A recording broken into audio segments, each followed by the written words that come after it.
Good evening and welcome to the October 30th edition of my weekly report. This week has been interesting to say the very least. We have been challenged by a tropical storm. We will likely experience Halloween a little differently than in the past.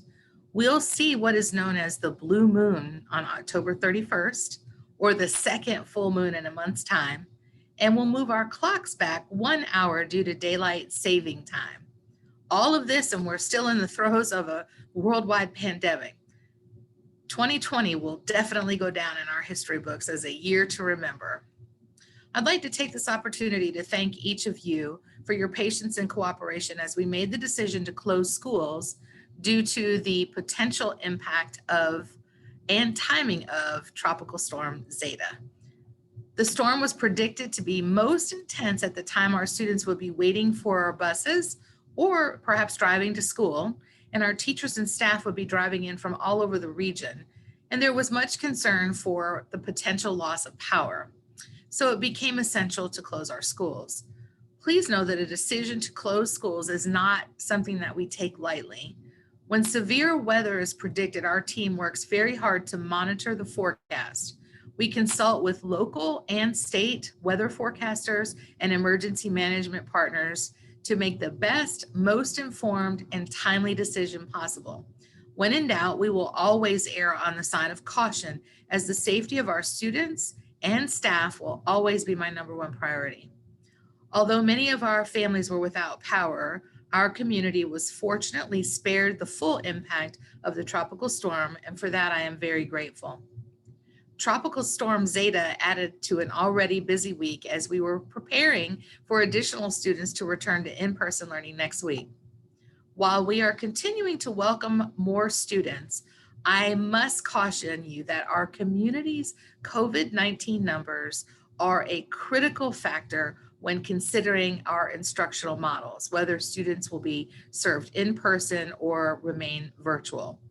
While we are still at a point where we can continue to bring students back to school, we have seen a slight uptick in the 14-day case rate and a slight increase in the rate of positivity in Newton County.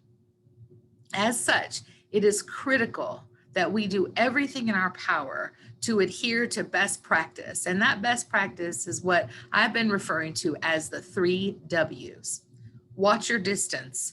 So if this weekend you plan to gather with your families and with your friends, please stay at least 6 feet apart, maybe even more than 6 feet if possible.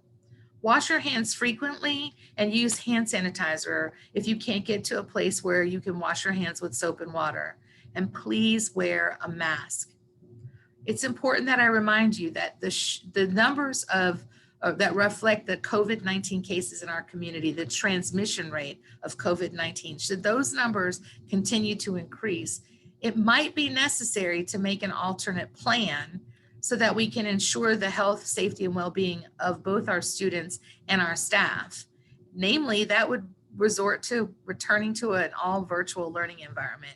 And I understand that so many of you and so many of our students are not best served that way, but the health and safety of our students and staff has to be a number one priority. So as we're entering a very busy season filled with holidays, family, and friends, it is critically important that we remember to take precautions so that our community's COVID-19 numbers don't increase like what we're seeing throughout the rest of our country. On a separate note, the Georgia Department of Education is seeking a waiver related to testing in our middle schools. And the waiver request is made to the U.S. Department of Education. And what they're wanting to do is expand the reduction in assessments in middle school for students taking advanced math courses.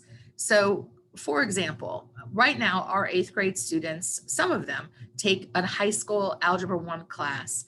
And although they are only required to take the end of course test at this time, without the waiver, those same students would also be required to take the 8th grade math test, the regular 8th grade test. And so the state is saying, we think that those students should only take the associated end of course test. So the Algebra 1 end of course test, not the 8th grade math test. The same thing in grades 6 and 7. So the waiver seeks to reduce the amount of testing in middle school associated with advanced high school math courses. Additionally, the waiver seeks to ensure that students who take the high school Algebra 1 end of course test in middle school are not required to take another advanced high school math course once they enter high school.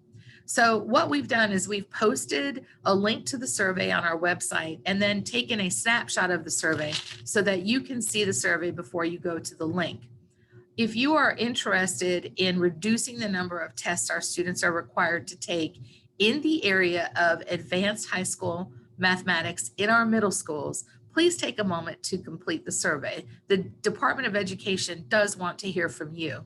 If you are in support of the waiver, which would mean reducing the duplication of assessments in middle schools only in the area of advanced mathematics, you would select yes to the first survey question.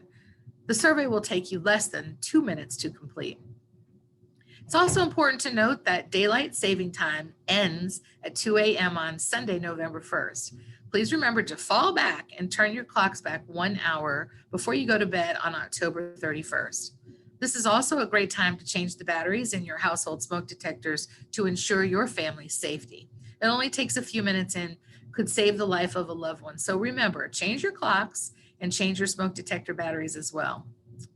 I also continue to visit our schools and have been so impressed by our students, teachers, paraprofessionals, leaders, and school staff. In spite of the challenges that we've experienced, everyone is working so hard to find solutions that best meet the needs of our students and families. As a reminder, next week, schools will be closed for students on Tuesday, November 3rd, because we will have a teacher workday. With that, I wish you a very safe and happy weekend. Have a good night, everyone.